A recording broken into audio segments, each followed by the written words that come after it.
I was American born, and I'll die in America. Welcome to our group.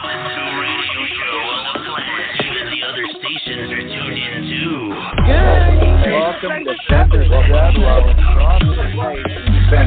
7. Defender 7 has so much knowledge, and this ought to show it right here.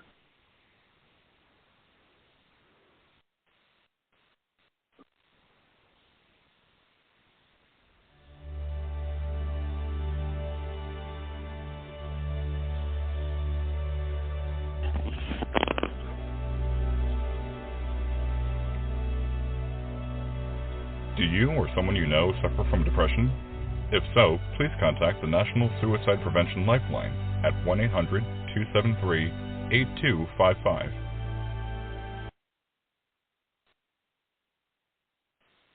Good evening and welcome to our Saturday night broadcast with your host, Colonel Kimberly PURVIS, and I'm your co-host and General of the Defender 7, Bobby Ormsby. Welcome.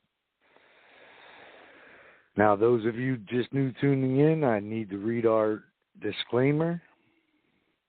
The views and opinions expressed on Defender 7 radio show and Facebook page are those of the callers and or authors and do not necessarily reflect the official policy or position of the Defenders 7.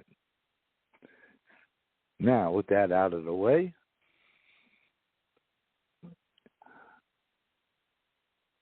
if you haven't already, check out our national Facebook page by typing in the search box, all capital letters, Defenders, Roman numeral V as in Victor, with 2 large I's. Now, before you click that join button, just know we expect all of our members and our future members to participate in all that we do throughout the Defender 7.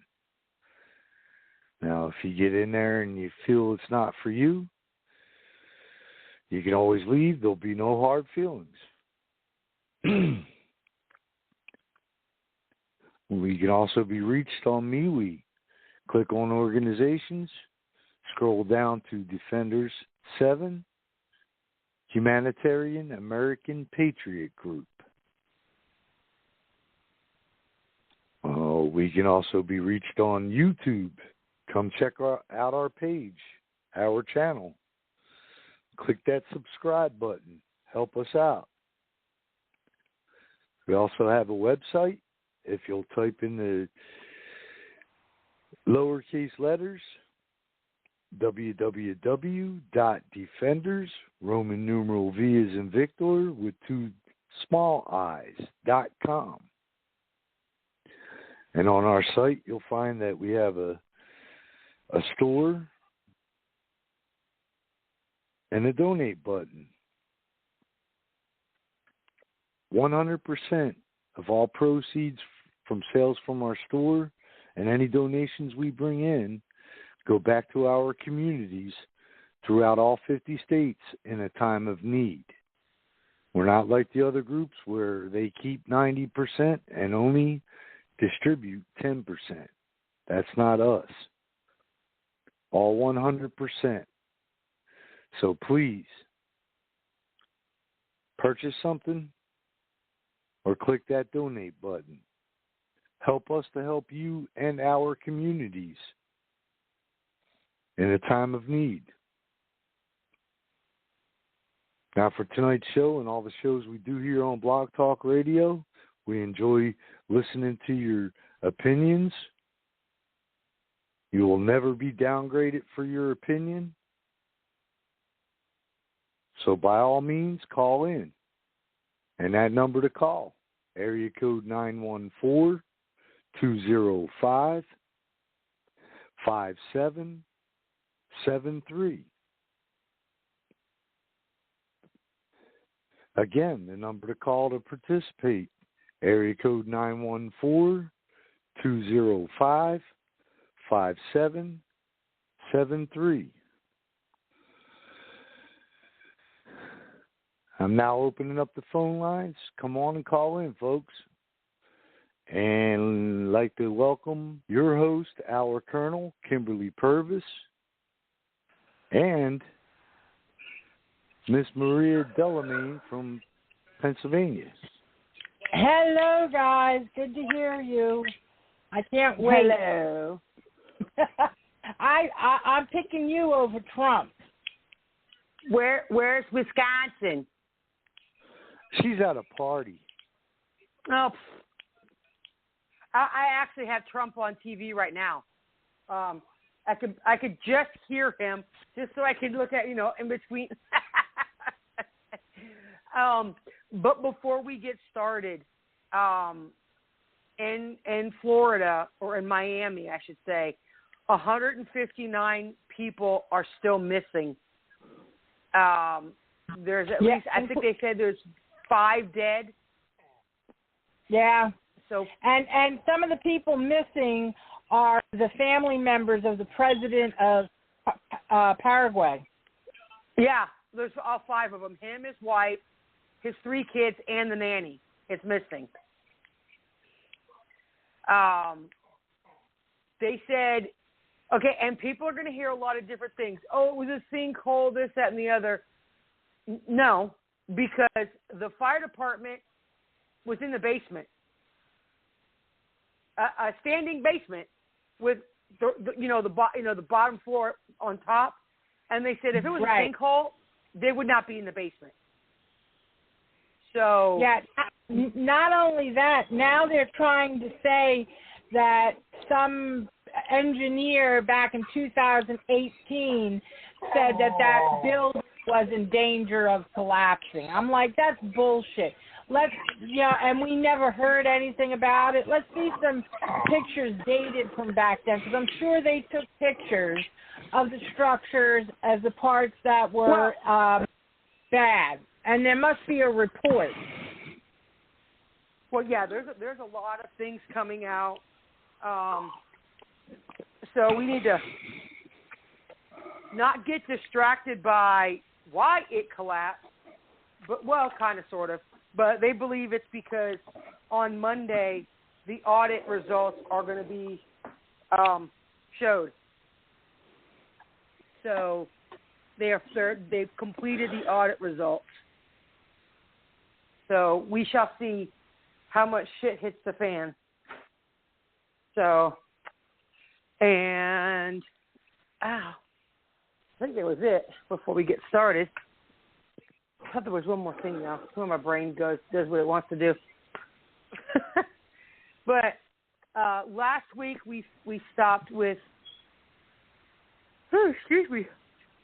Vietnam, and we're just going to continue on going to do the next. And I don't think it was a war, but it was in 1961, and it was the Bay of the Pigs invasion. I never understood why they called it that, but it was Cuba. I think it was considered a police action instead of a war. Oh. That's why it was called the Bay of Pigs. I could be wrong, but that makes sense. No, that makes sense. But in April of 1961, the United States government sponsored an attempt by Cuban exiles to assault Cuba and overthrow Castro and the communist government he led. And the exiles were all armed and trained in Central America by the CIA. And which is hilarious. Yeah, that's hilarious considering they're the ones that put Castro in power. Yeah, I know. The attack failed because of the selection of a poor landing site, inability to disable the Cuban Air Force, and overestimation of the Cuban people's willingness to support a strike against Castro. Gee, I wonder, do they feel that way now? And see, that's just it. That's just it. People are like, well, don't become a Cuba. Don't become a Cuba. Where the hell do you think we're headed? We're on the way to becoming the next Cuba. Not because of Cubans and, all that. No. Communist, just like Cuba. The diplomatic That's why the fallout, Cubans in Florida supported Trump. Oh, they still do. The diplomatic fallout from the failed Bay of Pigs invasion was considerable and led to an increase of Cold War tensions. And I do believe they've ended the ban to fly to Cuba, because unless you were Cuban, you had to go to Canada to fly to Cuba, or go to the Cayman Islands to fly to Cuba. So, since the Cuban Revolution of 1959, Castro had grown increasingly antagonistic towards the U.S. and their interests. The Eisenhower and Kennedy administrations authorized the CIA to come up with ways to remove him, and attempts were made to poison him. Anti-communist groups inside Cuba were actively supported, and a radio station beamed slanted news at the island from Florida. And the CIA even contacted the mafia about working together to assassinate Castro. Nothing worked.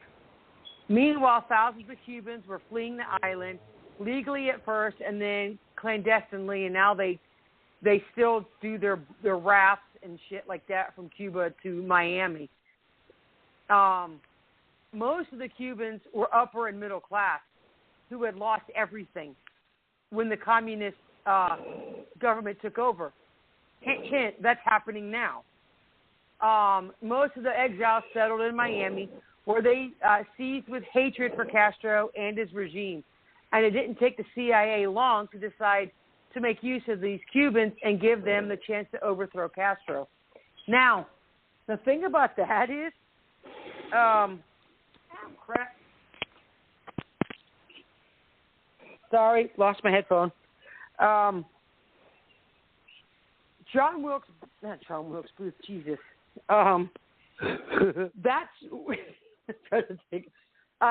Kennedy was they were trying to overthrow Castro, but the CIA at the same time had Kennedy assassinated, which happened to be Bush Sr. And no, it's not a conspiracy because they've already proved it. Just go watch. You can find it in information anywhere. So I don't want anyone saying that I'm spreading lies, but everyone knows it's the truth. Because they had to wait 40 years. So when the word spread in the Cuban exile community of an attempt to retake the island, hundreds volunteered. Many of the volunteers were former professional soldiers under Batista, but the CIA took care to keep Batista cronies out of the top ranks, not wanting the movement to be associated with the old dictator. So the CIA also had its hands full keeping exiles in line. And they had already formed several groups whose leaders often disagreed with one another. And the recruits were sent to Guatemala, where they received training and weapons. And the force was named the Brigade 2506, after the enlistment number of a soldier who was killed in training. And so in April of 61, the 2506 Brigade was ready to go. And they were moved to the Caribbean coast of Nicaragua, where they made their final preparations. And they received a visit from Luis Somoza, the dictator of Nicaragua, who laughingly asked them to bring him some hairs from Castro's beard. And they boarded different ships and set sail on April 13th. The bombardment, the U.S. Air Force sent bombers to soften up Cuba's defenses and take out the small Cuban Air Force.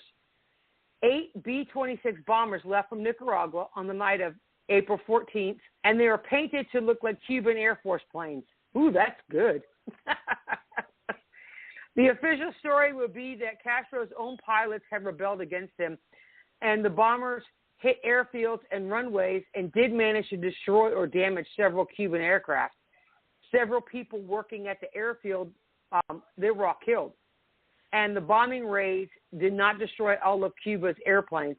However, as some had been hidden, the bombers then defected to Florida. Airstrikes continued against Cuban airfields and ground forces. I'm going to beat my dogs. They keep opening my door. Sorry, I got to go close my door because the air's on. They want to go outside. I let them out, and then they come back in 20 seconds later. Freaking petulant children. On April 17th, the 2506 Brigade, also called the Cuban Expeditionary Force, landed on Cuban soil. And the brigade consisted of over 1,400 well-organized and armed soldiers. And rebel groups within Cuba had been notified of the date of the assault, and the small-scale attacks broke out all over Cuba, although these had little lasting effect. The landing site which had been selected was the Bahia de los Cochinos, or Bay of Pigs. Okay. On the southern coast of Cuba, about a third of the way from the westernmost point. It's a part of the island that is sparsely populated and far from the major military installations. And it was hoped that the attackers would gain a beachhead and set up defenses before running into major opposition. It was an unfortunate choice, as the area selected was swampy and difficult to cross. So they eventually ended up bogged down.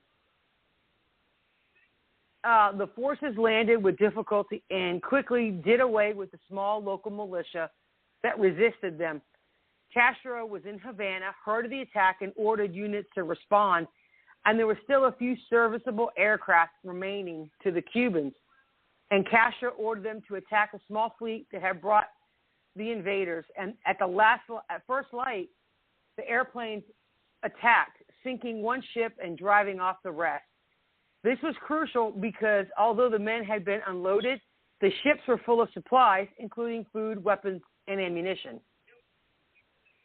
Kind of, sucks when you lose all your stuff. Part of the plan had been to secure an airstrip near Playa Girón. 15 B-26 bombers were part of the invading force, and they were to land there to carry out attacks on military installations all over the island. And although the airstrip was captured, the lost supplies meant that it could not be put to use. So the bombers could only operate for 40 minutes or so before being forced to return to Central America to refuel. They were also easy targets for the Cuban Air Force because they had no fighter escorts. And so later in the day of the 17th, Castro himself arrived on the scene just as his militiamen had managed to fight the invaders to a stalemate. Cuba had some Soviet-made tanks, but the invaders also had tanks, and they evened up the odds. Castro personally took charge of the defense, commanding troops and air forces. For 2 days, the Cubans fought the invaders to a standstill, and the intruders were dug in and had heavy guns. But there was no reinforcements, and they were running low on supplies. So the Cubans were not as well armed or trained, but had the numbers, supplies, and morale that comes from defending your home. Although the airstrikes from Central America continued to be effective and killed many, Cuban troops on their way to the fray, the invaders were pushed steadily back. The result was inevitable, and on April 19th, the intruders surrendered. And some had been evacuated from the beach, but most were taken as prisoners. See, so the Cubans, they weren't well trained. They had the supplies, but it's who wants it the most. You see what I'm saying? They were defending their home. They wanted it more. Well, now they couldn't give two shits because he's a communist. Well, he's dead, but I believe who took over for Castro? Was it his brother?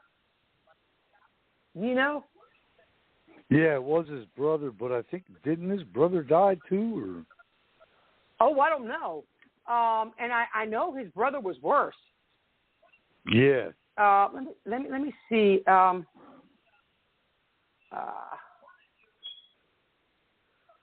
After Castro.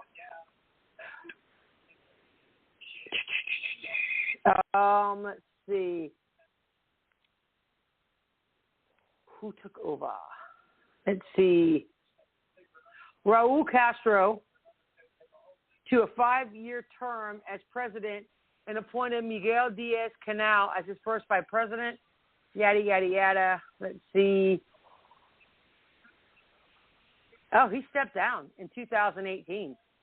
So,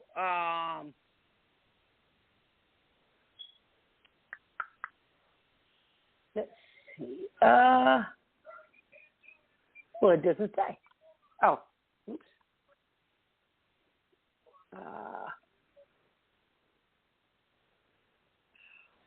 Who's the dictator of Cuba? Miguel Mario Diaz-Canel Bermudez, yada, yada, yada. He's their dictator right now. So it's not Castro's brother anymore. But they're still a dictatorship. So, but like I was saying, shit's building up like that here in America. And people keep saying, you know, patriots and veterans and whatnot can't stand up to our government. Why? There's, 80 million of us? 69, I mean, millions upon millions of guns. And there's only active duty, complete military, 3 million. Now, you got to take into consideration, how many of them are stationed overseas? Okay, not all of them are active duty. So there's only about 1.5 million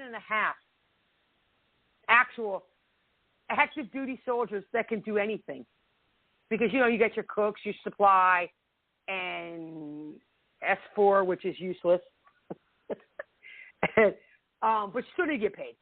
But besides that, it's whoever wants it the most will win, regardless of how much ammunition you have, how many guns you have. It's whoever wants it the most. And I want to tell you something right now. Americans are tired. But that's my 2 cents worth. So the aftermath, after the surrender, the prisoners were transferred to prisons around Cuba, and some of them were interrogated and left on live on television. Castro himself showed up to the studios to question the invaders and answer their questions when he chose to do it. He reportedly told some prisoners that executing them all would only lessen their great victory. He proposed to exchange to Kennedy prisoners for tractors and bulldozers. And the negotiations were long, intense, and all that. But eventually, the surviving members of the 2506 Brigade were exchanged for about $52 million worth of food and medicine. But most of the CIA operatives and administrators that decided to do this brilliant thing were all fired. And Kennedy himself took responsibility for the failed assault, severely damaged his credibility. But I don't know. I wasn't around, so I really don't know if it did or not.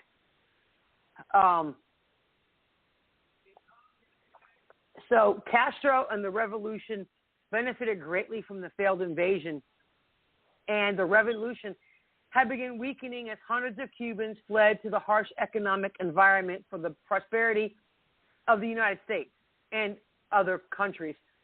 So the emergence of the U.S. as a foreign threat solidified the Cuban people behind Castro. But Castro, always a brilliant orator, made the most of the victory, calling it the first imperialist defeat in the Americas. And the American government created a commission to look into the cause of the disaster. And when they got those results, there was a lot of causes as to why. The CIA and the invading force had assumed that ordinary Cubans fed up with Castro and his radical economic change would rise up and support the invasion. But the opposite happened. In the face of the invasion, most Cubans rallied behind Castro.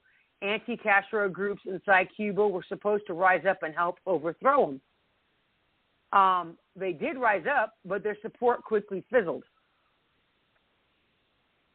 And the most important reason for it was the inability of the U.S.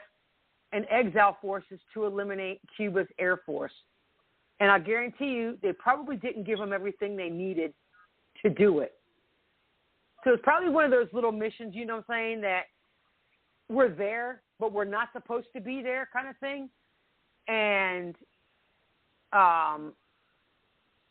so that's such a probability as to why they were not given everything that they needed.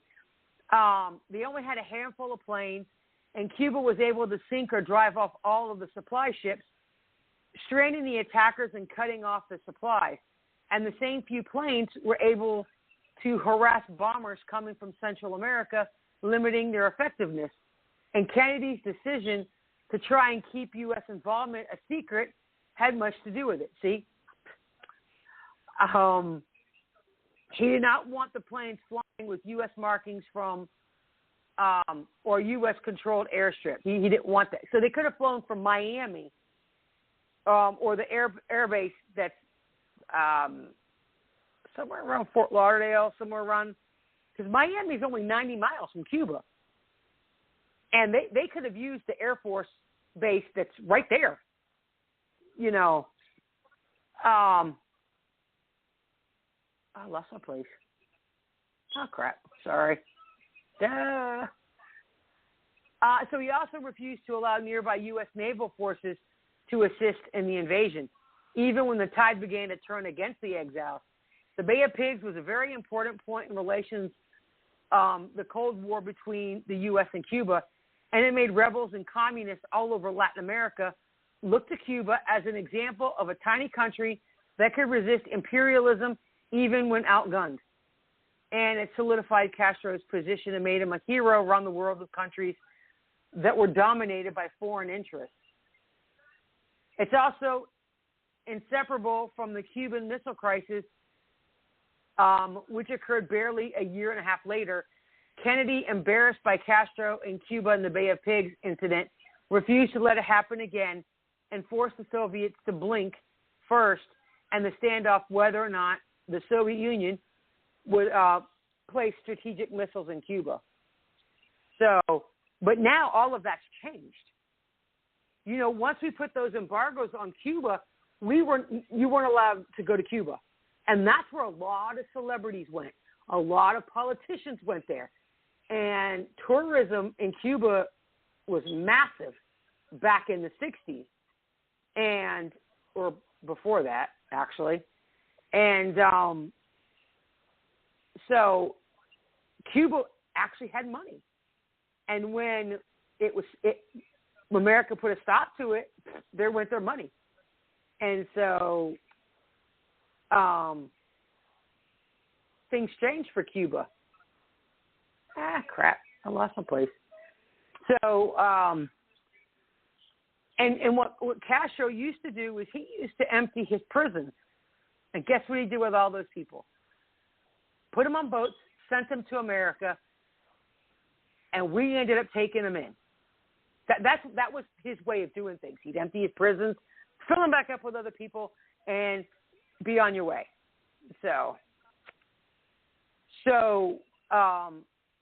in 1983, America invaded Grenada. And wasn't that just one day, I believe? Yes. On October 25th, 1983, I was 14, so I'm not going to know shit about anything at 14. I was 19. I remember Reagan as president, you know, and all of this, but and I remember the long gas line in '86. I remember Grenada. I remember afterwards, and I remember marching against Reagan in Philadelphia. We were marching against the guns for drugs thing, and I don't remember if that had to do with Grenada or whatever. But yeah, but I do remember Grenada. It was a hot topic. We didn't like that, and it was funny because, you know, I mean, there were events where conservatives and liberals and Democrats all had similar ideas and worked in concert against or for different things. So, that's why what's happening now really hurts my heart. Oh, I know.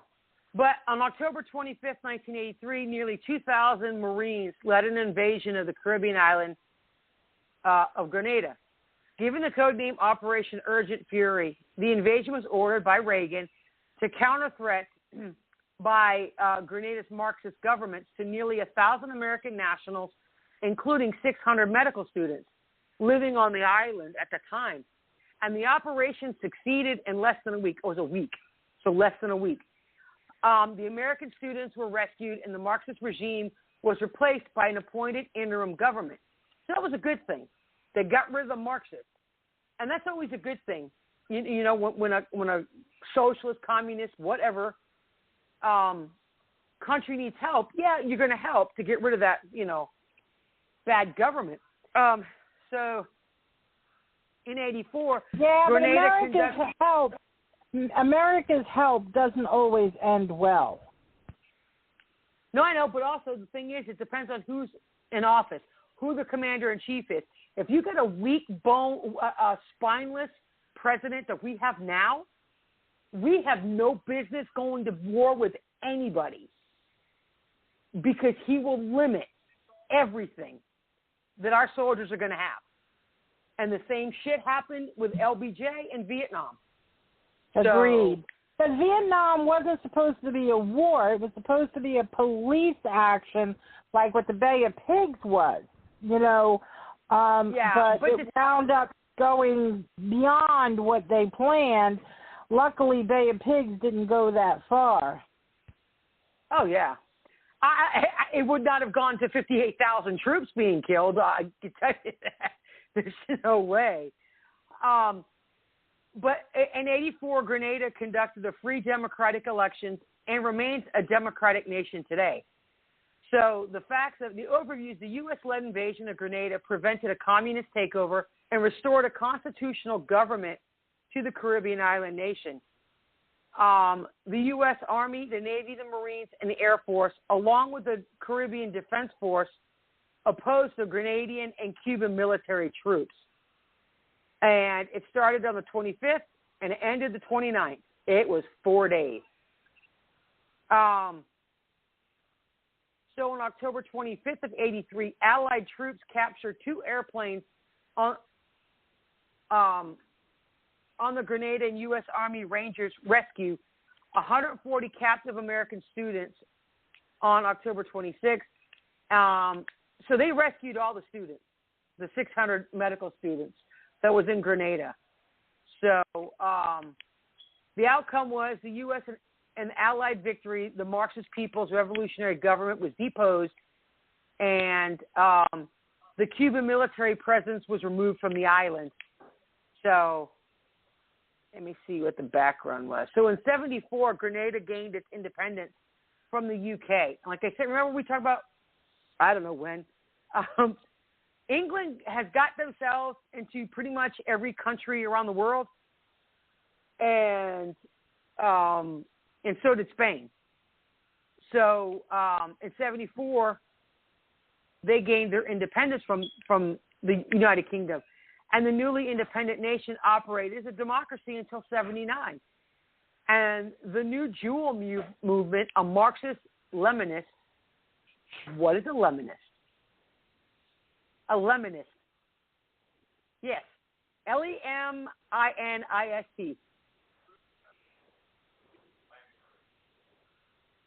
Oh, sorry. I can't see. My glasses are fogged. It's a Leninist.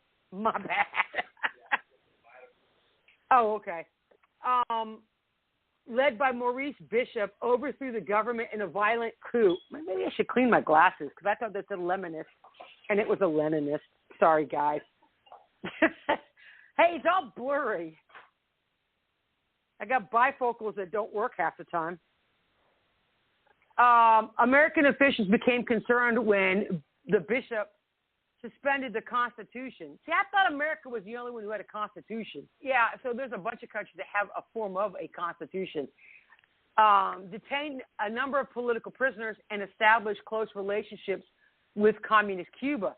Shortly after taking power, the Bishop government, with the help of Cuba, Libya, and other countries, began building the Point Salines Airport.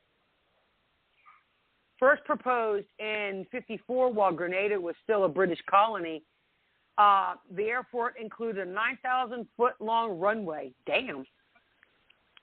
which U.S. officials noted would accommodate the largest Soviet military aircraft.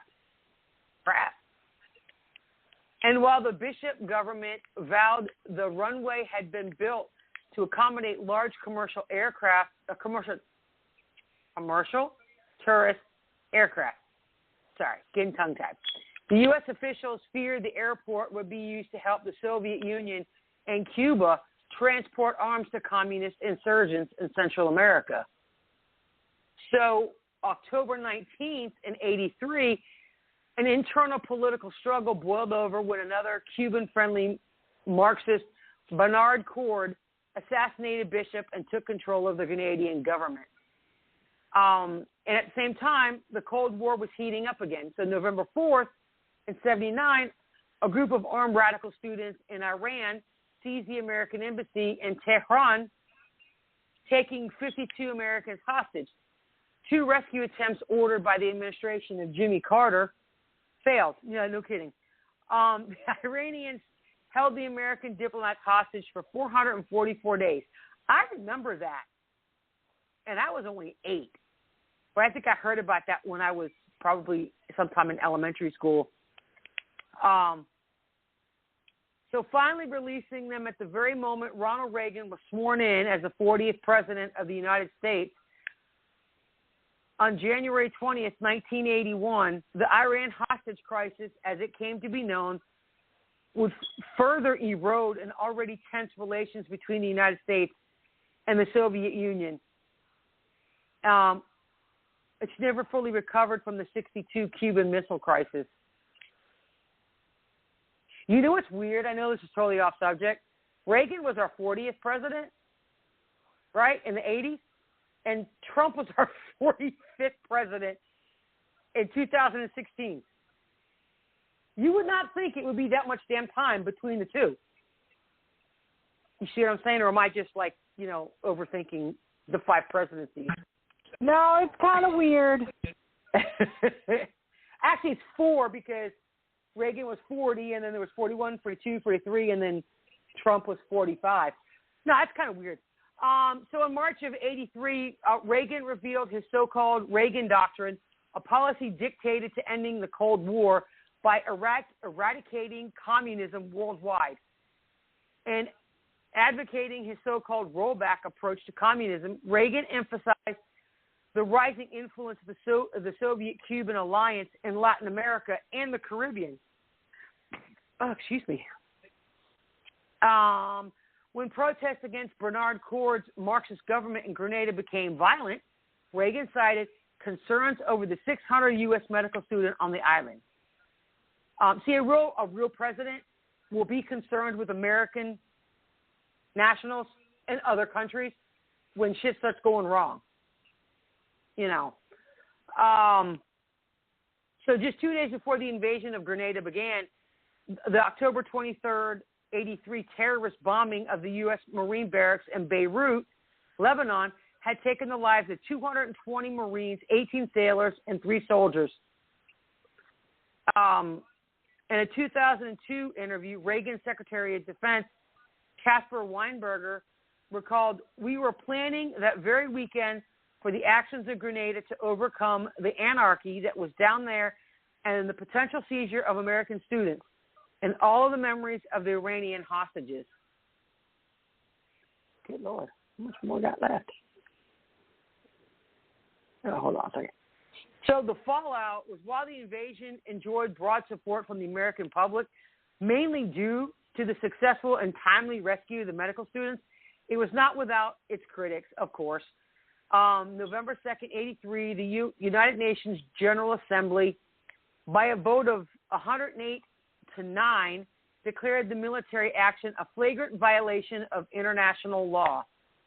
In addition, several American politicians criticized the invasion as a rash and dangerous overreaction by Reagan to the deadly bombing of the U.S.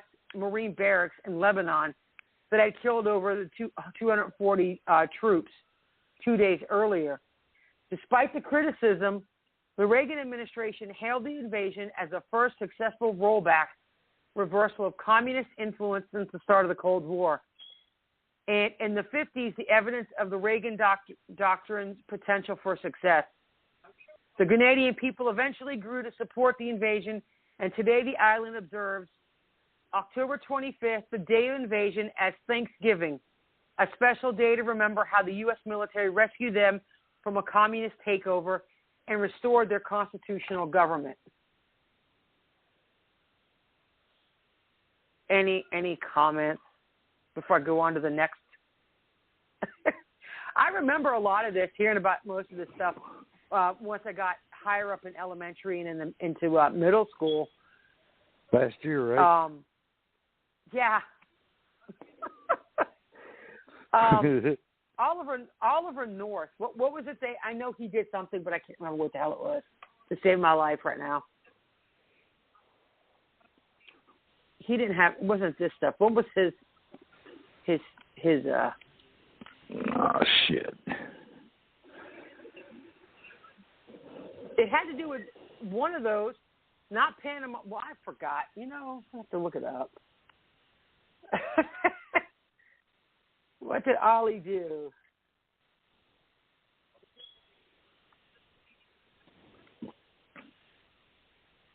Okay.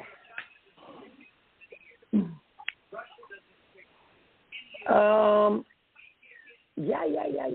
He's looking. Oh, he's not looking rough. The Iran-Contra affair. That's what it was.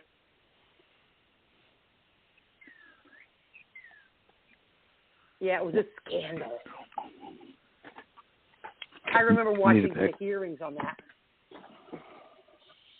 So, don't tell me I can't look this up. So the invasion of Panama was in '89.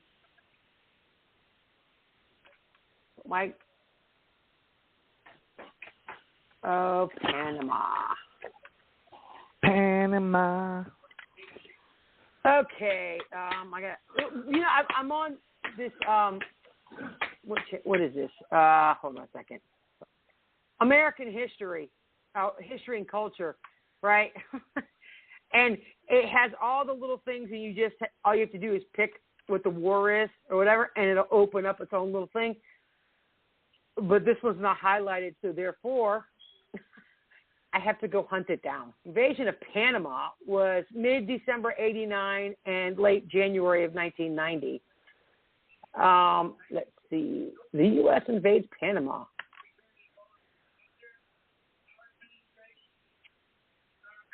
So the United States invaded Panama in an attempt to overthrow. Oh, this was Noriega. Gotcha. Okay. It comes back to me all at once.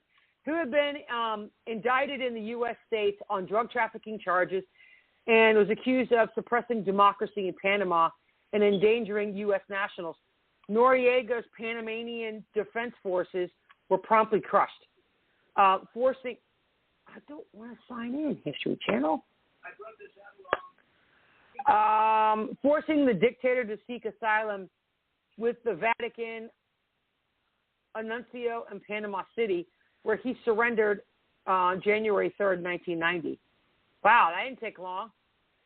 In 1970, Noriega, a rising figure in the Panamanian military, was recruited by the CIA to assist the U.S. struggle against the spread of communism in Central America. Noriega he was evil. I know. See, look, we need to get rid of the CIA because all they do is screw up. Straight up. We just need to get rid of the FBI. What they want to do, here's the thing. Here's the problem. The CIA, for the American government, wants to put people in power that are going to work with the American people to screw over their own people, which means that you can't go for the good guys. You have to go for the bad guys. And you can't trust bad guys.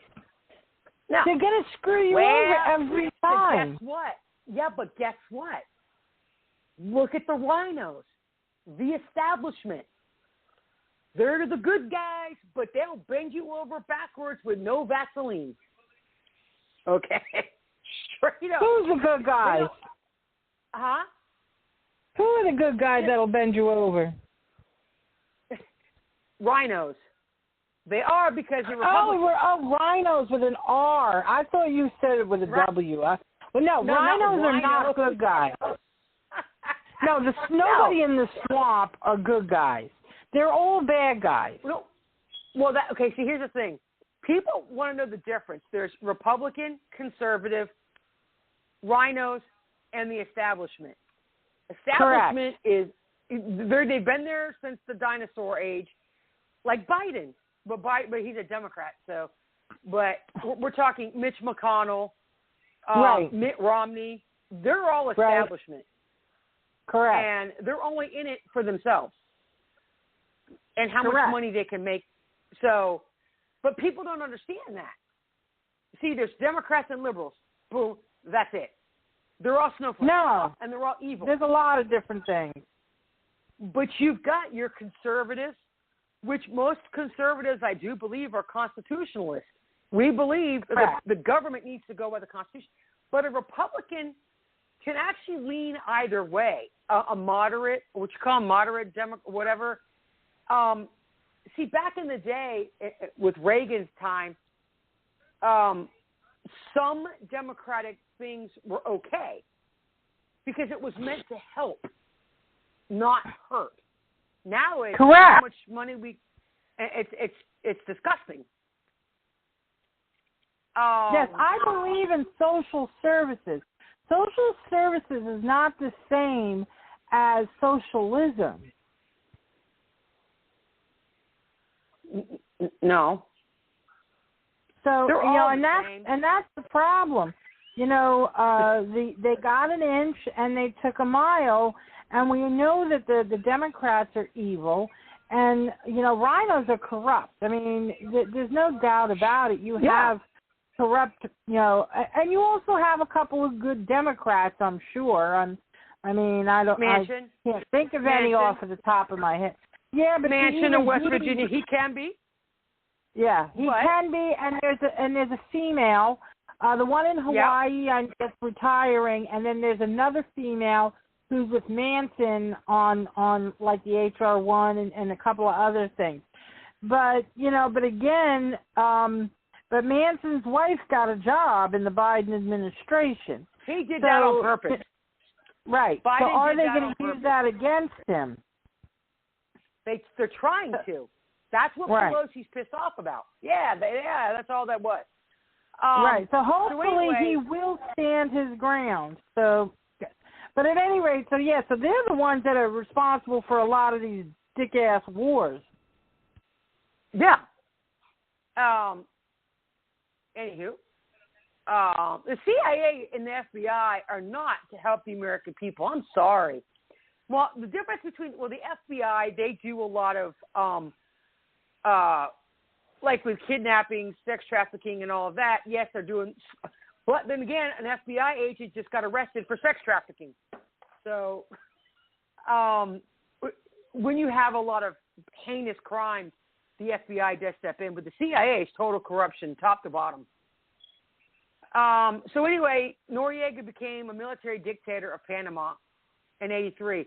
And Noriega supported U.S. initiatives in Central America and, in turn, was praised by the White House, even though a Senate committee concluded in '83 that Panama was a major center for drug trafficking. In '84, Noriega committed fraud in Panama's presidential election in favor of Nicolas Ardito Barletta, who became a puppet president. Damn, history is repeating itself. Because that's exactly what we got. Sorry, I had to put my 2 cents in after I see something. Still, Noriega enjoyed the continued support of the Reagan administration, which valued his aid in its effort to overthrow Nicaragua's Sandinista government. So in '86, just months before the outbreak of the Iran-Contra affair, allegations arose concerning Noriega's history as a drug trafficker. money launderer, and CIA employee. Most shocking, however, were reports that Noriega had acted as a double agent for Cuba's intelligence agency and Sandinistas.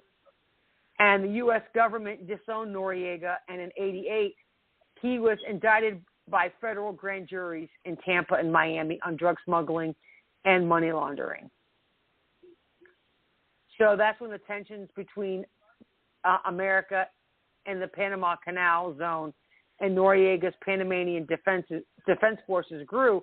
And in 1989, the dictator annulled a presidential election that would have made Guillermo Endara president, and George H. Bush ordered an additional U.S. troops to the Panama Canal Zone. And on December 16th, an off-duty U.S. Marine was shot to death at a PDF roadblock. On the next day, Bush authorized Operation Just Cause and the invasion of Panama to overthrow Noriega. And December 20th, 9,000 U.S. troops joined the 12,000 U.S. military personnel already in Panama. By the 24th, the PDF was crushed, and the United States held most of the country, and Endara was made president by U.S. forces, and he ordered the PDF dissolved. And on January 3rd, Noriega was arrested by U.S. Drug Enforcement Agency agents. So only 23 American soldiers died and 3 civilians. And then some 150 PDF soldiers were killed, along with, unfortunately, 500 Panamanian civilians were killed. Okay. I must look this one up too. So in 1990 was the Persian Gulf War.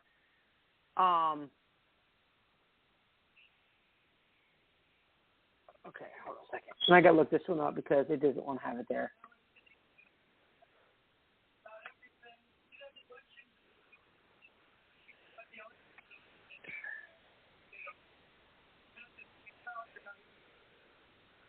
Okay, if I can find it. Okay, here we go. We'll use the Encyclopedia Britannica.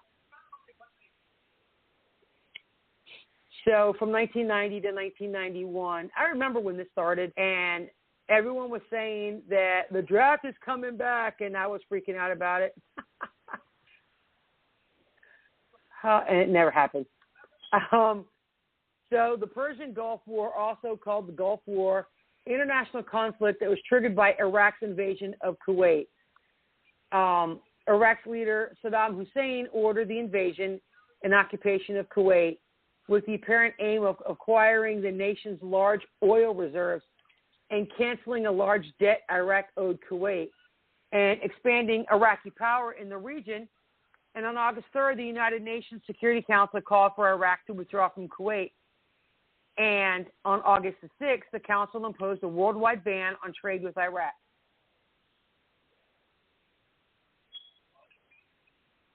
Okay. My dog is acting weird, sorry. She's just staring at the front door. Blah, blah, blah.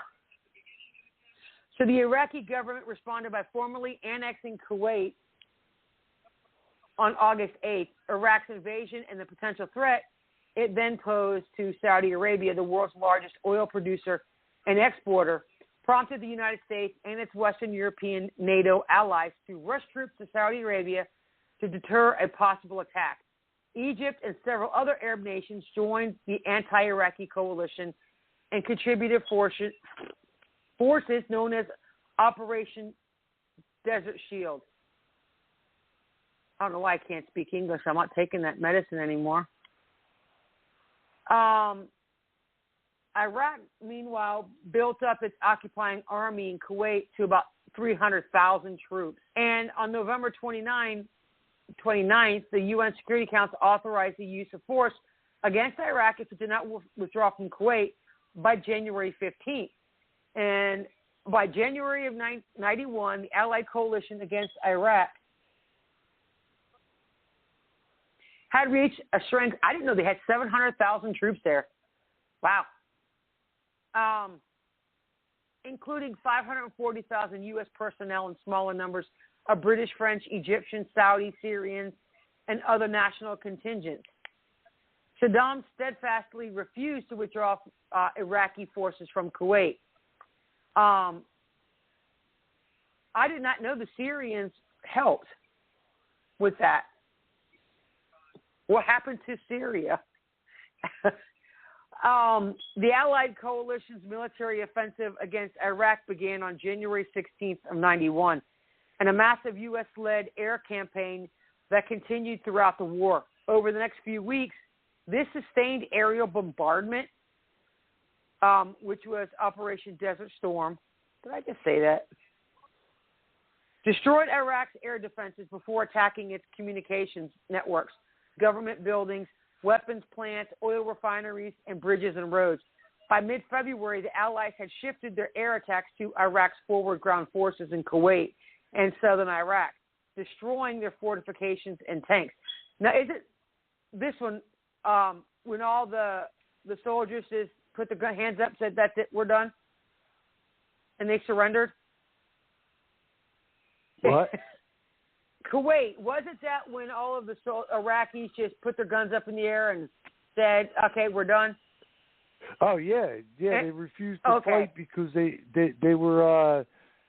weren't given food. They were giving their weapons away for food. Oh, okay. I knew it was they just, by the time the U.S. got there, they were just like, nah, we're done. We're giving up. Yeah. You know. I remember watching that. I was just like, They refused to train their guns on us. Yeah. They would either have white flags at the end of the barrel, or they would literally drop them on the ground with their hands up. Yeah, I remember seeing some of that, but I wasn't sure if it was from Kuwait or if that was when they went into Iraq.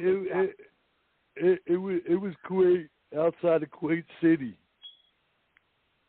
So Operation Desert Saber, a massive Allied ground offensive, was launched northward from northeastern Saudi Arabia into Kuwait and then southern Iraq on February 24th. And then within 3 days, Arab and U.S. forces had retaken Kuwait City in the face of crumbling Iraqi resistance. Meanwhile, the main U.S. armored into Iraq some 120 miles west of Kuwait and attacked Iraq's armored reserves from the rear. By February 27th, these forces had destroyed most of Iraq's elite Republican Guard. After the latter had tried to make a stand south of al-Basra, is it Basra? Yeah, in southeastern Iraq. By the time the U.S. by Bush declared a ceasefire for February 28th, the Iraqi resistance completely collapsed. And there's no official figures for the Iraqi military operations, leading to the vastly different figures of combatants and casualties. Estimates of the number of Iraqi troops in the Kuwait theater range from 180,000 to 630,000. Oh, excuse me. And the estimates of Iraqi military deaths was from 8,000 to 50,000. And the Allies, by contrast, lost about 300 troops. Damn. So the terms of the peace were, inter alia, Iraq recognizes Kuwait's sovereignty and that it divests itself all of weapons of mass destruction, you know, all of that good, cool shit, and all missiles with range exceeding 90 miles. Pending complete compliance, economic sanctions would continue.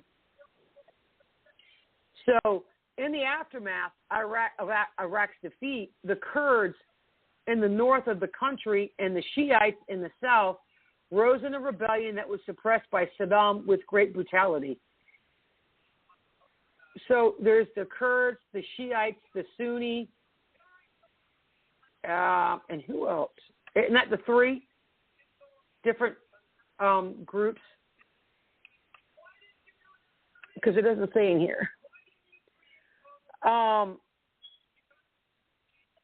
in a rebellion that was suppressed by Saddam with great brutality, these actions prompted the Allies to prohibit Iraqi aircraft from operating in designated no-fly zones over the areas, and as the other allies gradually left the coalition. So U.S. and British aircraft continued to patrol Iraqi skies, and UN inspectors sought to guarantee that all illicit weapons were destroyed. And so Iraq's failure to cooperate with the inspectors led in 1998 to a brief resumption of hostilities, and that was Operation Desert Fox. Iraq thereafter refused to readmit inspectors into the country, and regular exchange of fire between Iraqi forces and U.S. and British aircraft over the no-fly zones continued into the 21st century. Well, why can't they just say into 2000? In 2002, the United States sponsored a new UN resolution calling for the return of weapons inspectors, who then re-entered Iraq in November. So member states of the UN Security Council, however, differed in their opinion of the degree in which Iraq had cooperated with inspections. Because I remember they didn't want to cooperate for shit. And wasn't it, I mean, I can't remember completely. They said they found WMDs, but there really wasn't, and that was just to get us farther into it. Because now we know Daddy Bush was in some deep doo-doo with America. Yeah. And then it went into, that was George W., not Daddy Bush. It was Junior. Yeah, Junior's the one who kept that shit going. Because all of this led up to to 9/11, right? I mean, I can't remember, but and that's when he wanted to be the big fake president, and it's a shame because I voted for him. Okay. You know, I didn't want to believe any of that. I did not want to believe that our own government would kill its own people. That woke me up. Right there, 9/11 really woke me up to and it took a while because I did not want to believe any of that shit was fake. You know what I'm saying? I mean, yes, right. Planes did crash into the trades. They did. Of course, we saw them do it. I mean, I watched it. But you just didn't want to believe that our own government would do that. You know? Yep. And, yeah, I would say it wasn't probably... It was after that was after I got out out of the Army that I realized how much we were lied to. Oh yeah.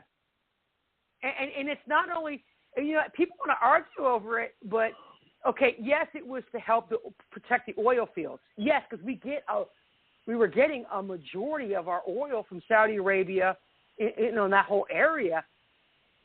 But do you know what's over there now? Burger King, Starbucks, McDonald's. I mean, it's capitalism.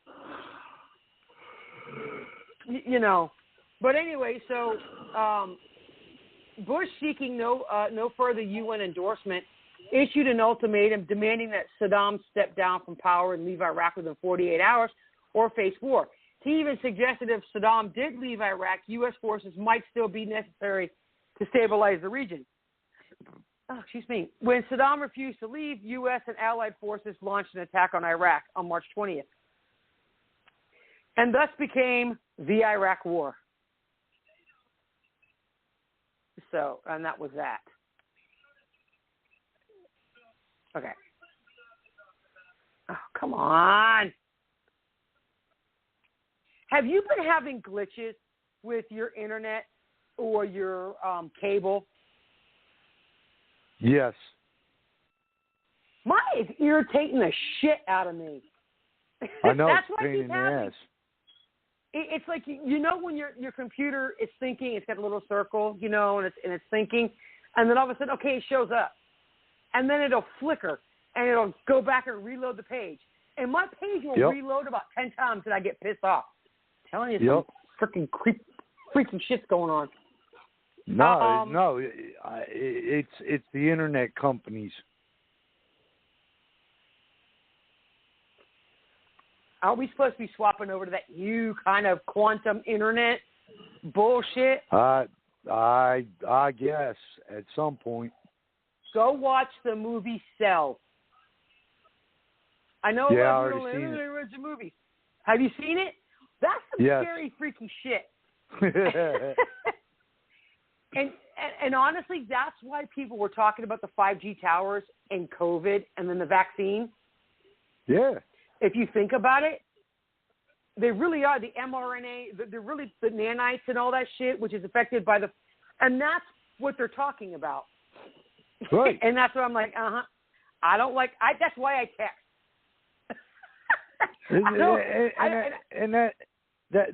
That's why everybody was saying when all this shit started that, you know, look at the movies. Hollywood told the story before it even came out. Shit, they've been telling the story in the 80s and 90s. I mean, there's so many movies. And you know what people want to say? Oh, it's just coincidence. Okay. Yeah, how many times is coincidence before it's mathematically impossible? To not be, there's just, it's like I've been telling people, go watch Soylent Green. It was made in 74, 79, somewhere in there. About 2019 to 2022. Yep. Exactly what's going on now. And people don't want to believe. Hey, believe what you want. Stay dumb. Keep your head in the sand. When that's exactly it. They figure if it's not told on national TV, then it ain't happening. Oh yeah, I mean it's. I got into it today with somebody who said, what the hell was it? I can't remember. Trump's taxes. Well, Trump refused to release his taxes. I said, what rock have you been living under? Because he did release his taxes. And he pays a set amount every single year? Yeah, and they were pissed because he only... And I'm like, dude, I don't know where you've been, but his taxes were released, dude. And it's like... And I just started telling people, look, you know what? I'm not your research person. Learn how to do it for yourself. I've got a brain, and I can think, and I don't have to make you happy and appease you. I know we're getting off the subject of, damn it, but that's okay. As Pastor Locke says, I have the microphone and you don't. I know. But anywho, shit. So in 95 to 96, the intervention in Bosnia and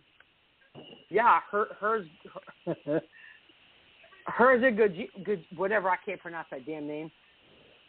If you know what I'm talking about, the U.S. as part of NATO acted as peacekeepers in the former Yugoslavia. I'm not even going to try and pronounce that. Herzegovina, whatever. Vagina. Sorry. Yeah, her vagina. I'm telling you. I'm sorry, but it's Herzegovina. Jeez Louise, why can't you people get a real name? It is real also to formerly them. known as Bosnia. What? It is real to them. I don't want to hear it.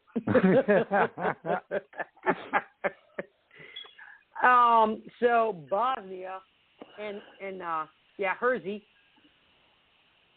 What the hell? See? Damn computer. I swear I hate internet sometimes. The country, they're situated in the Western Balkan Peninsula of Europe, and the larger region of Bosnia occupies the northern and central parts of the country. And Herzegovina occupies the south and the southwest. These historical regions do not correspond with the two anonymous or autonomous political entities that were established by the international brokered Dayton Accords of 95. The Republika Srpska, no vowels, the Bosnian Serb Republic, who they used to call it, located in the north and east and Federation of Bosnia, and the other word, occupying the western and central areas.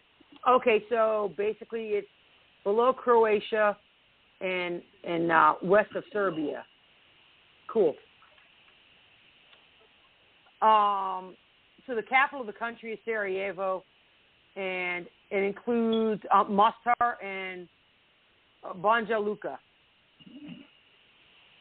Now, let me ask you a stupid question. I know we watch a lot. I don't know about you, but I watch a lot of military movies. Yeah. You know the movie Behind Enemy Lines?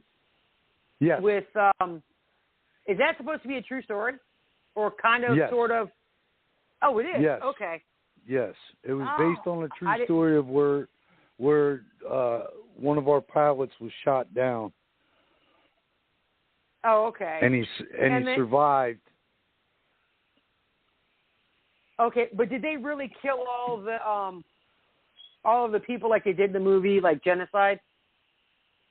That I think, honestly, I never seen any true facts to it, so that might have been the far-fetched part of it. Oh, okay. So Bosnia and Herzegovina, whatever, characteristically rich. I'm sorry, I'm not going to keep trying to butcher it. It's the H word. Hersey. That's going to be called Hersey from now on. I'm not even going to bother. Characteristically, Habibi, yeah. Characteristically, and I'm not being a smartass. If anybody from that country is listening, I'm not trying to be rude, I just can't pronounce your country. I'm sorry. Right. Characteristically rich ethnic and religious mix of Islam, Orthodox Christianity, and Roman Catholics. I did not know that. I did not know that there was Christianity there. Oh, yeah. As long as Islam. I didn't. So the three faiths generally corresponded to three major ethnic groups: the Bosniaks, the Serbs, the Croats, and the Croats, respectively. This multi-ethnic population, as well as the country's historical and geographic position between Serbia and Croatia, has long made both of them vulnerable to nationalist territorial aspirations. They're right, because they're like, there's Italy, the Adriatic Sea, and a little strip of land, and then you'll see Montenegro. Ow, you crap. I have a touchscreen computer, and I did not want to do that. And I forget, and I touch it, and I'm like, damn it. Oh, come on. See, I'm telling you. See, my computer's mad at me because I just yelled at it. Yep. Okay, let me try this again. The map. Where are we at?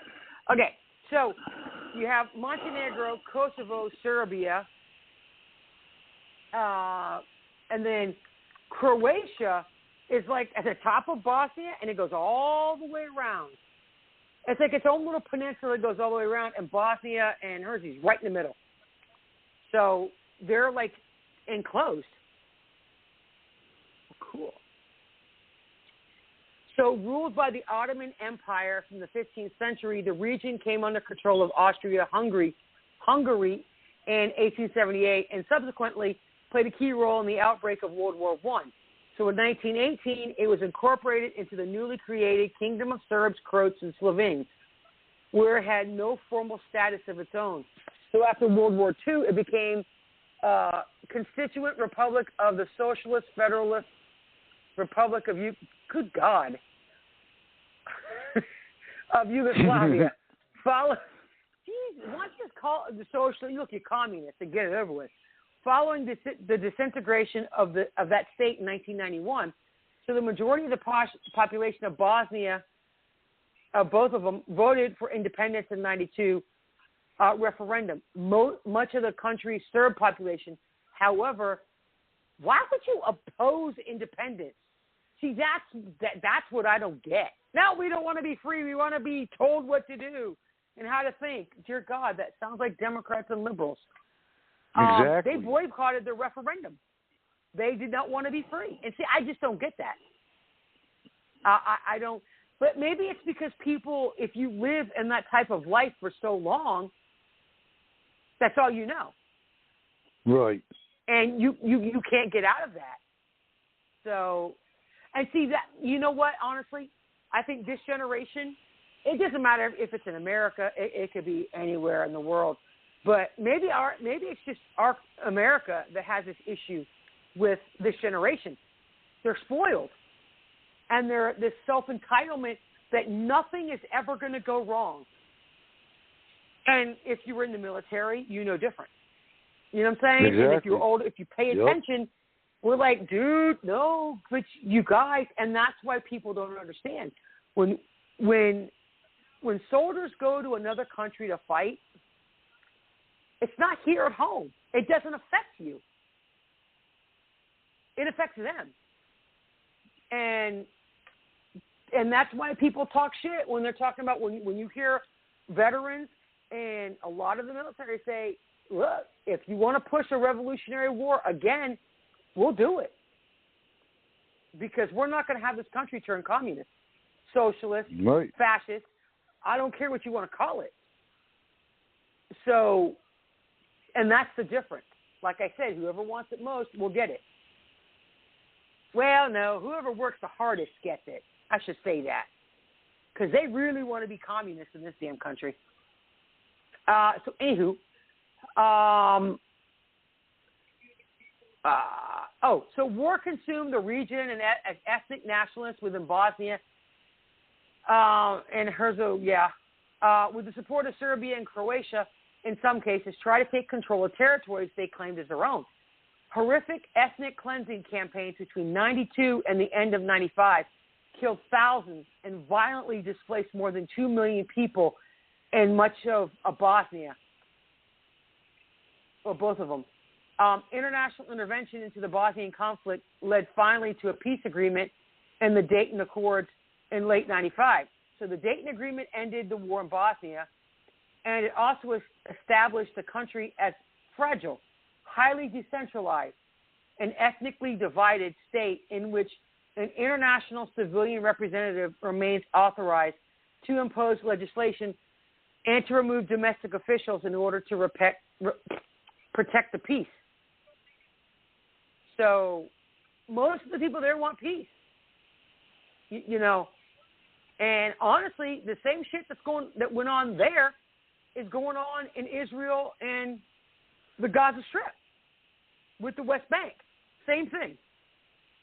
They want peace, but Hamas and the Palestinians, they just want it. They don't want, they don't want to give. There's no give and take. So that's kind of still going on. A roughly triangular-shaped Bosnia is bordered on the northwest and south by Croatia, like I said, and on the east by Serbia, and southeast by Montenegro. It's pretty cool. Yeah. Come on. There's a large mountainous terrain, the Dinaric Alps, dominated by the western border with Croatia, and numerous ranges, including the Kozara Vlasic. Yeah, sure. I'm not pronouncing this. Pljesevica.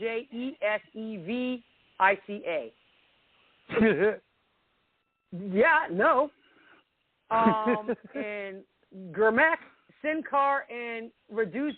I don't know what the little on top of the letters is, like a little, like jalapenos, that little above. This thing is, but it's a little U. That's what it looks like. You're a on trick. top of. I know. I'm sorry. Look, man, I'm telling you. I know I'm butchering half of these words, but I think it's funny. I don't know what the little checks are above, or the little U. That, like, yeah. So, Ahmed.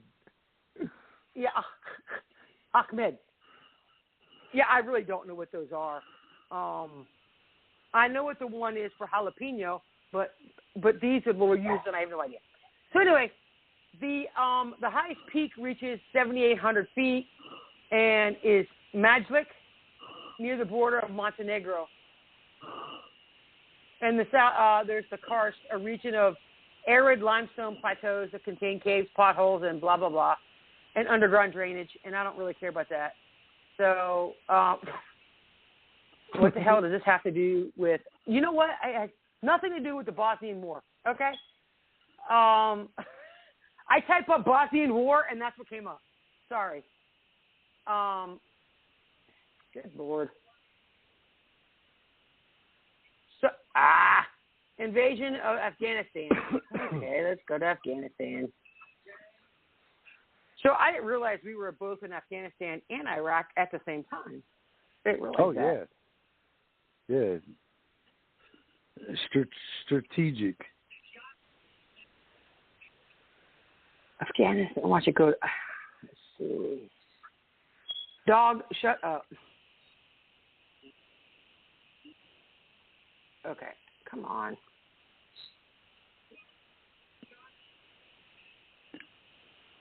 Okay.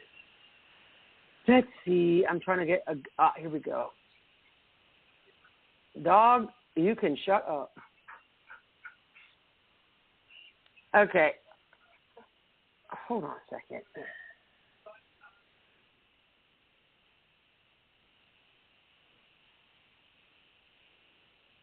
Okay, so the Afghanistan War, international conflict in Afghanistan, began in 2001. It was triggered by the September 11th attacks and consisted of 3 phases. The first phase was toppling the Taliban. The ultra-conservative political and religious faction that ruled Afghanistan and provided sanctuary for al-Qaeda, perpetrators of the September 11th attacks,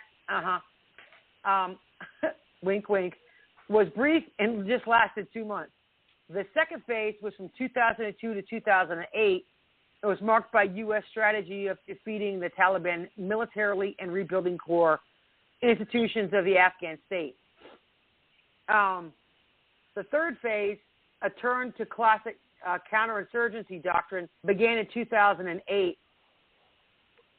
and accelerated with President Obama's 2009 decision to temporarily increase the U.S. presence in Afghanistan. And, yeah, that's when I was in. And I was under Bush and Obama. And let me tell you something, it sucked. Hold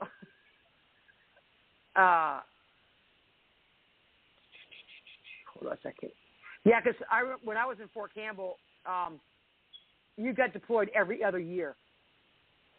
And I believe it was 1st Brigade and 3rd Brigade and 2nd and 4th that got to, that's how they did it on opposing. So there was someone always on post. And then now 4th Brigade is no longer at Fort Campbell. At least that's what I was told. Anywho, the larger force was used to implement a strategy of protecting the population from the Taliban attacks and supporting efforts to reintegrate insurgents into Afghan society. And the strategy came coupled with the timetable for the withdrawal of foreign forces from Afghanistan. Beginning in 2011, security responsibilities would be gradually handed over to the Afghan military and police. And the new approach largely failed to achieve its aims. Yeah, no shit. Sorry. Insurgent attacks and civilian casualties remained stubbornly high, while many of the Afghan military and police units taking over security duties appeared to be ill-prepared to hold off the Taliban. And, see, that's the reason why, and I hate to say this, that's why you don't go to a country and rush to leave if you were there for a reason. Because what happens is the people that's left are going to be expected to know what to do, especially if they had a poor military to begin with, you know, or the police department, the police, and so they had to be trained. And from what I remember, it was not good. I mean, and so under Trump, they were supposed to pull out of Afghanistan, all the rest, and now they're staying, unless they change their mind now. Weren't they supposed to be gone by May? completely, or are they leaving a small? They were supposed to be all pulled out, but I don't foresee that happening. I don't either. I think they're going to end up being like Germany, Japan, and shit, and having a permanent base. You know, insurgent attacks and civilian casualties remain stubbornly high, and while many of the Afghan military and police units were taking over security duties, appeared to be ill prepared. Yeah, and a lot of it is you don't want to.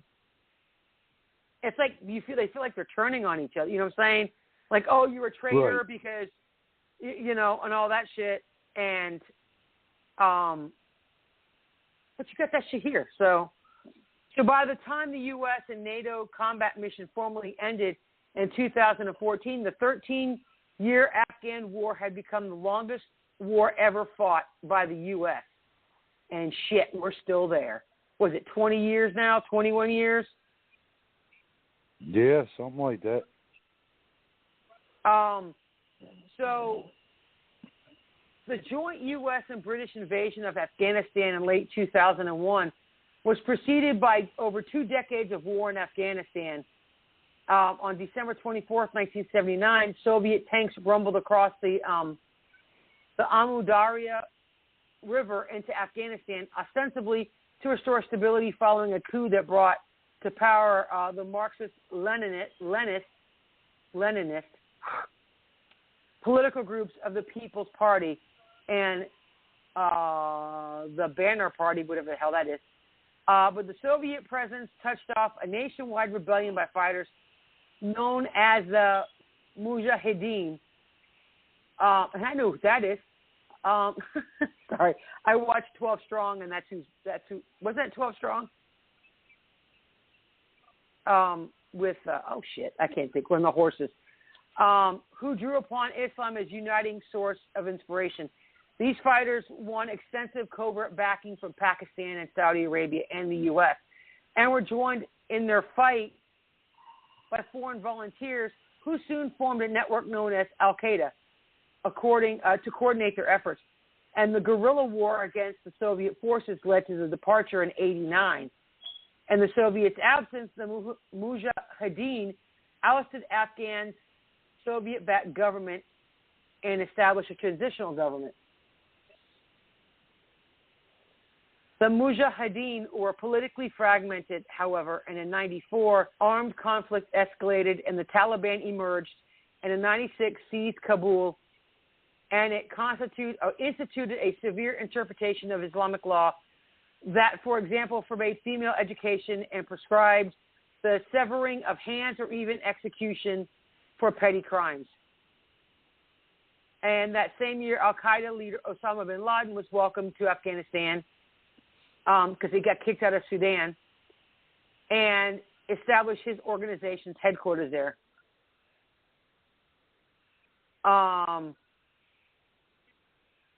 With Al-Qaeda's help, the Taliban won control of over 90% of Afghan territory. And by the summer of 2001, on September 9th of that year, Al-Qaeda hitmen carried out the assassination of famed Ahmad Shah Massoud, who at the time was leading the Northern Alliance. Oh, I didn't know that. Okay. So the September 11th attacks and the U.S.-British invasion, the hijacking and crashing of 4 U.S. jetliners on September 11th. What in the actual shit? It's my dogs. They're retarded. They sprint for no reason to the back door. I'm sorry. So the plot had been hatched by Al-Qaeda, and some of the 19 hijackers had trained in Afghanistan. And the aftermath of the attack, the administration of Bush coalesced around a strategy of first ousting the Taliban from Afghanistan and dismantling Al-Qaeda and toppling President Saddam Hussein. Bush demanded the Taliban leader, Mullah Muhammad Omar, to get, he wanted them all out. And see, here's the thing. Honestly, we did not have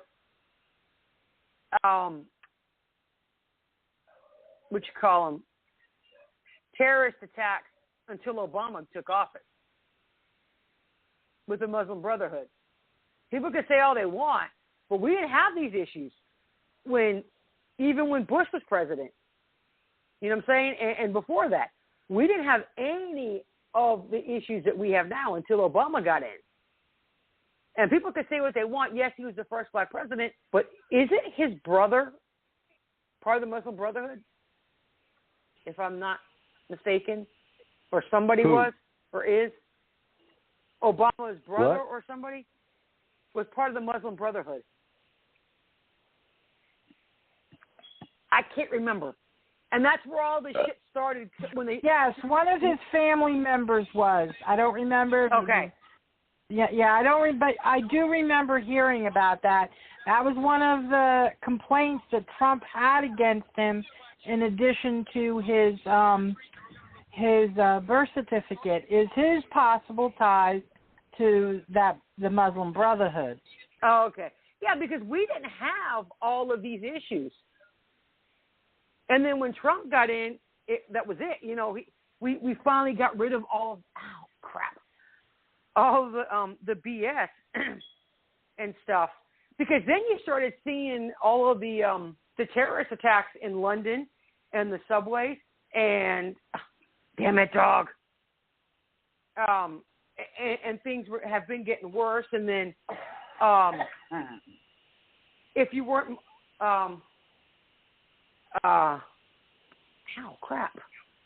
the jihad and all that other crap and stuff. Okay,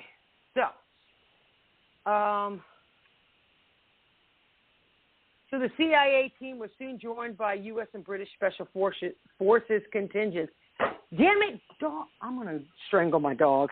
This is the third time I've had to get up and go close the door. Sorry, guys. No, I swear, they just do this to see me get up. That's all it is. I slapped the hell out of both of them. Go hide. Okay. Oh. Okay. Yeah.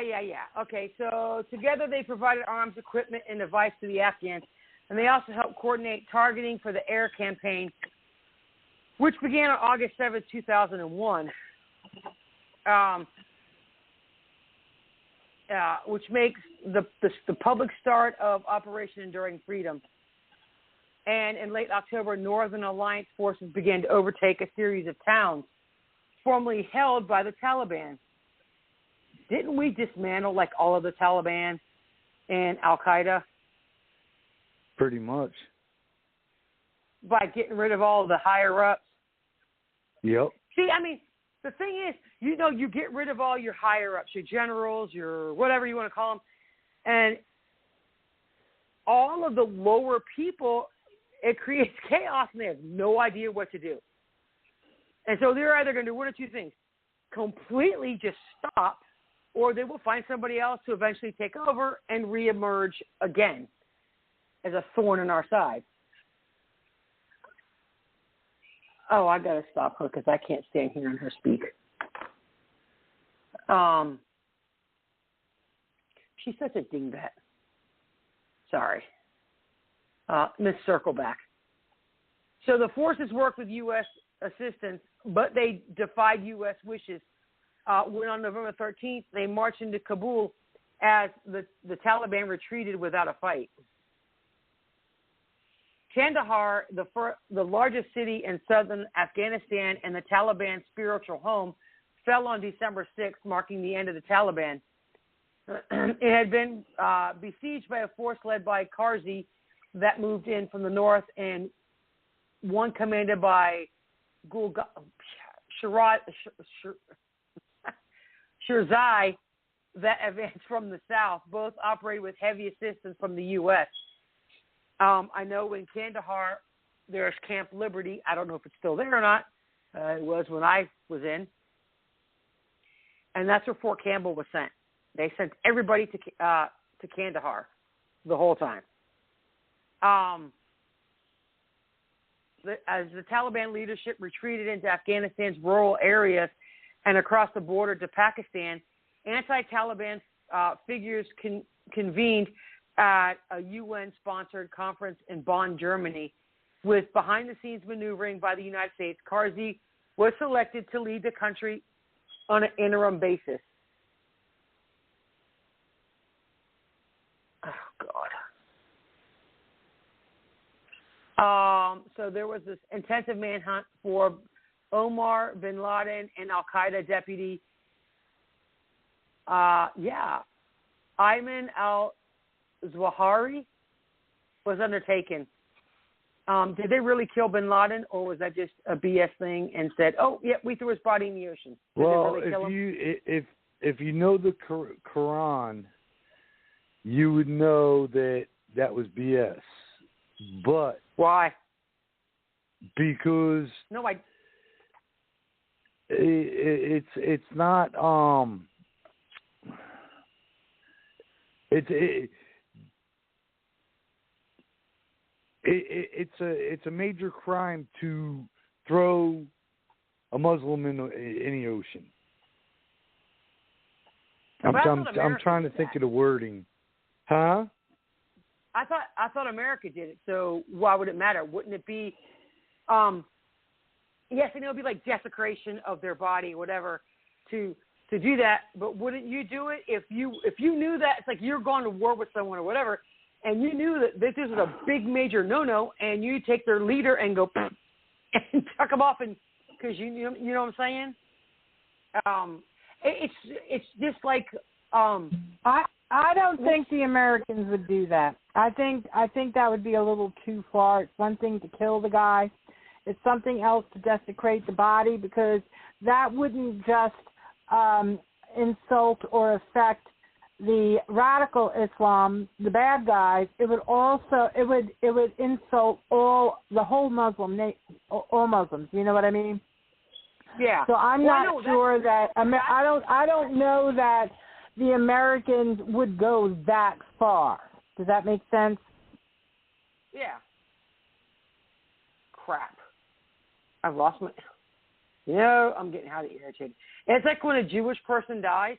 When I was working at a nursing home in Florida, Miami Jewish, anytime someone passed, somebody had to stay with the body. You have to do certain rituals. Even the nurse, the nursing staff, the CNAs, their head has to be facing a certain direction. I mean, there's certain things that you have. So that's what I was wondering. Even in a time of war, would they do that? Let me see. I can spell. Okay. But I don't know. That's why I say if it really happened or not.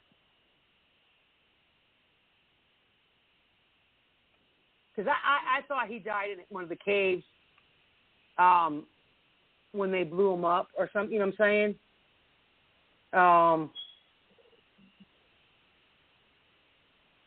See, this is saying he died in a compound in Pakistan. So how did he really die, if he died? Yeah, this is,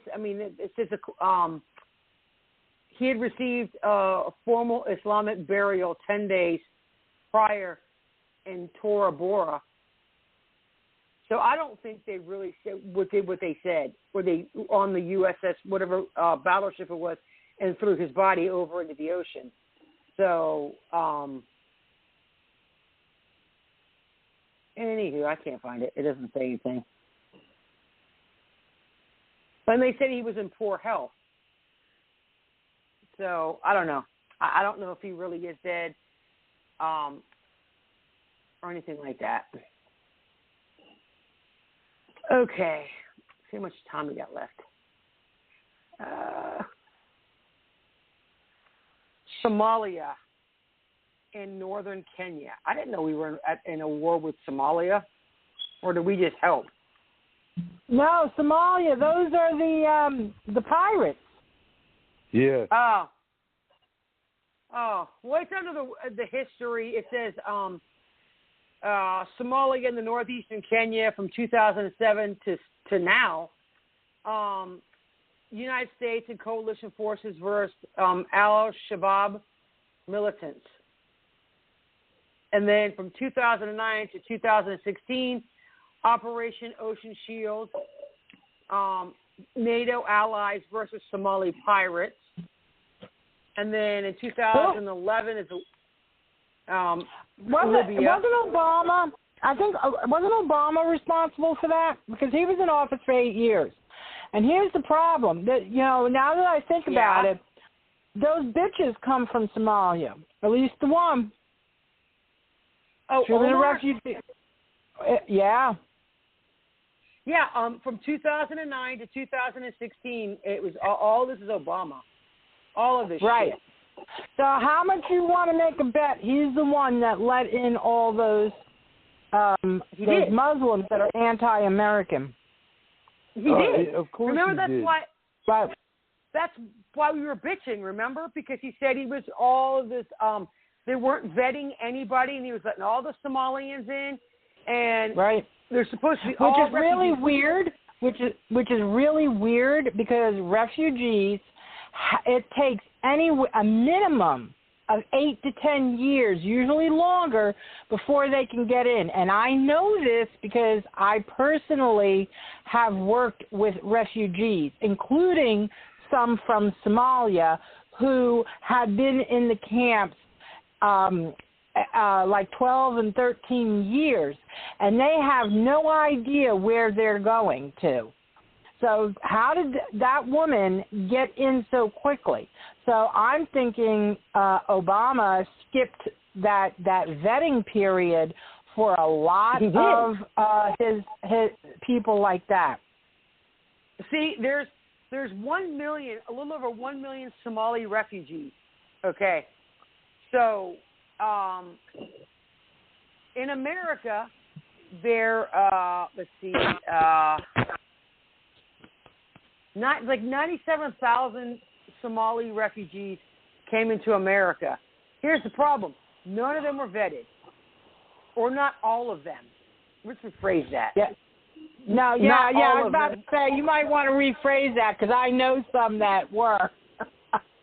But yeah. That's how I know about the process, is because they went through it. Okay, so here's the thing. From October 1st, 2000 through September 30th of 2016, 97,447 Somali refugees were admitted. Most are Muslims, not a big deal, whatever, as long as you're not these radical terrorists. Right. I don't care. Right. 77% were under 31, and 55% were under 21. With very little education. 91% either primary or less, and only 1% with some sort of college or university. So there was 49,000 men and 47,000 women. And this has everything on it. So here's the thing. The top 10 resettlement states and main cities. So Minnesota got 15,000. Houston, Dallas, and Fort Worth got 7. Guess what? Probably all Democrats. They didn't go to Republican cities.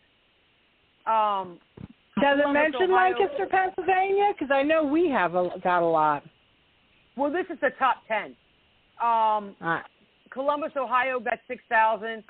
Buffalo and Syracuse and Rochester, New York got 6. Phoenix, Arizona, Democrats, almost 6,000. Seattle and Kent, Washington got 4. Atlanta, Decatur, and Stone Mountain, 4. San Diego got 3. Boston, Springfield, West Springfield, and South Boston got 3,000. And Nashville got almost 3,000. And so that's just the top 10 cities they got. But you know where they sent them all? Democratic Senate cities. Yep. See, that's the whole thing. And now we've had how many? Let me see how many. Ooh, my back. Let's see, how many illegal? Yeah, I can spell. Immigrants from Mexico. Well, I say Mexico, Guatemala. So we were getting about 168,000 from Mexico, immigrants. I'm trying to find the border crisis, how many has come in so far this year. Crap.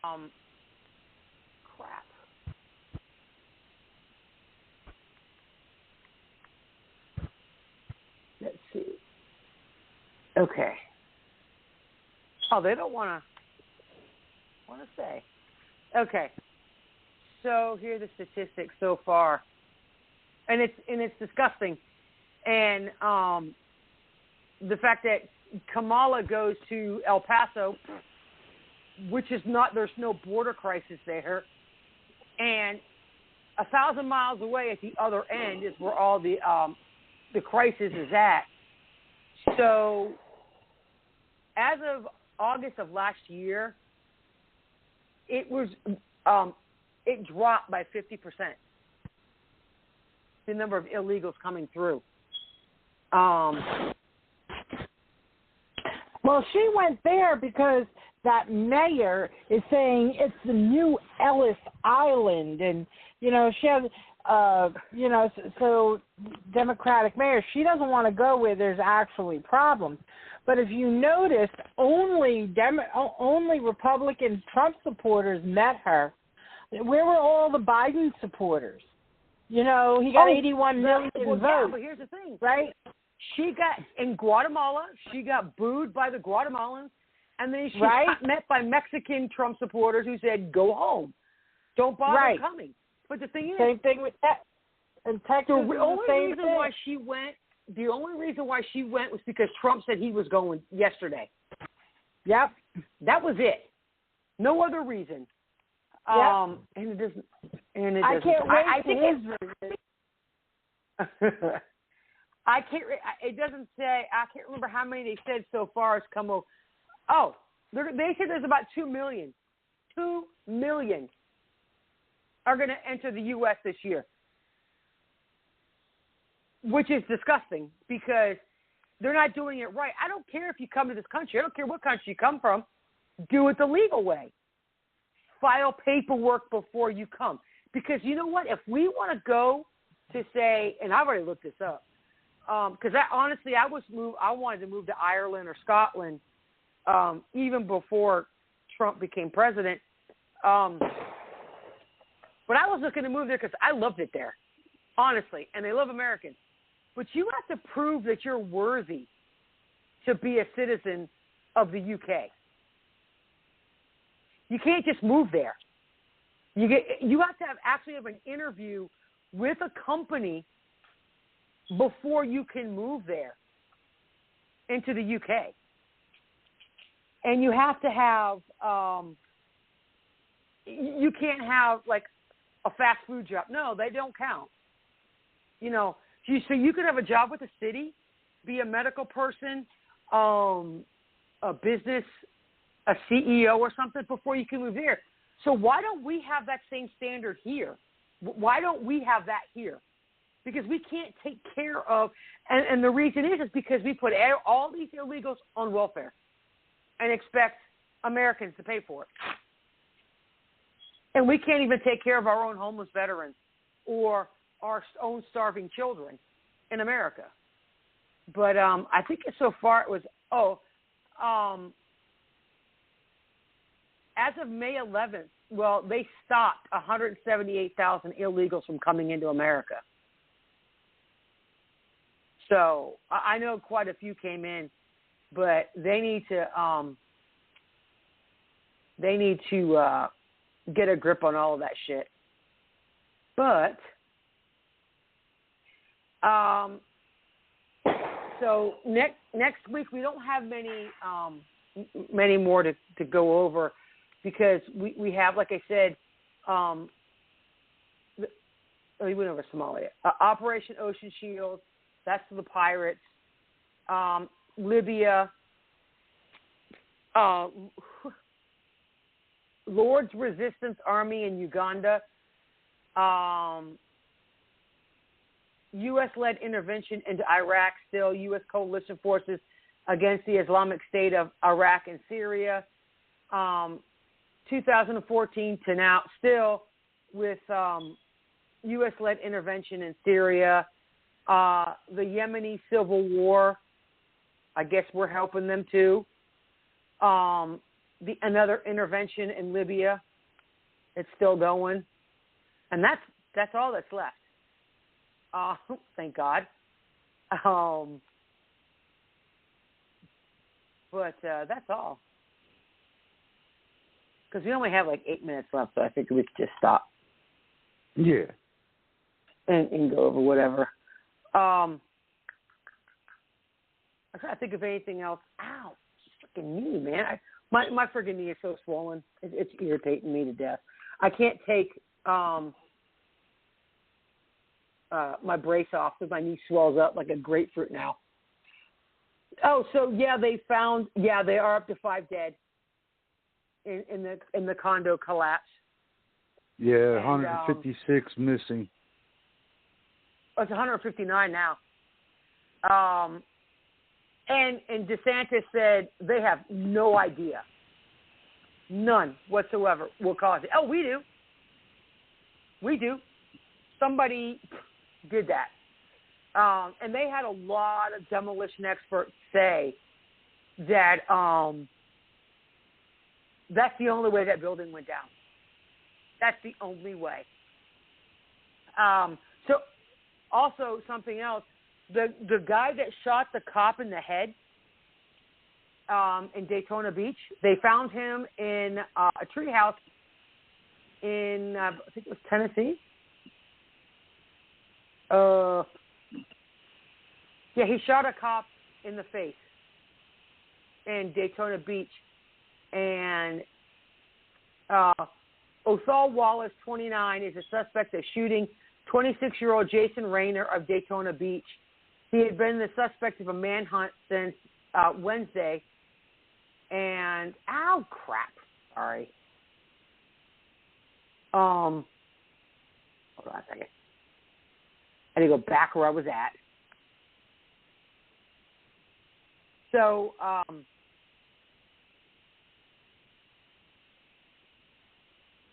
he was part of the NFAC. Go figure. Shot a cop in the head. That's who that guy was part of. If you guys happen to remember, those jackasses that were all black, don't know what a formation is. One of their own guys shot 3 of their own people. But he remains in custody, and he faces charges for attempted first-degree murder of a law enforcement officer. And I forgot where they found him. Was it either Georgia or Tennessee where they found him? Well, crap. But, yeah. And you will not find this in the news. And this story has not been in the news. So, well,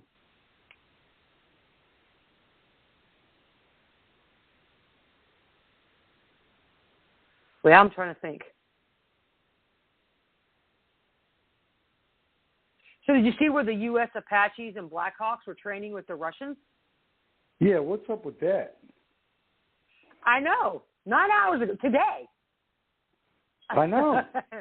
I said, Russian what's up with that? helicopters hovered menacingly near NATO's eastern border, and late spring it became clear to the American pilots at the Romanian base known as MK why they were stationed this far-flung on the Black Sea. But and all of this shit, and now all of a sudden, who was it? I thought I heard somewhere where it said the Russians and the Koreans, I think it was the Koreans, were actually going to side with America if China takes Taiwan. So and then all of a sudden I see this where they're training together. I'm like, wait a minute, weren't they just freaking? The Russians now have 100,000 troops in Crimea at the border of the Ukraine. They're still there, but there's over 100,000 of them now.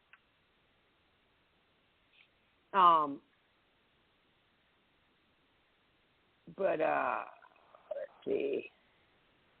But yeah, that is so weird. And they were just talking about the Black Sea with the naval ships. They were going to attack, and now they're training with American pilots. Go figure. Yep. Now we got 2 minutes left. I was just going to say that. Go ahead. All right. Again, Maria, thank you for being with us tonight. Hey, Q. Ooh. Of course. I love listening to you guys. I learn a lot. And Kim, thank you again for another good show.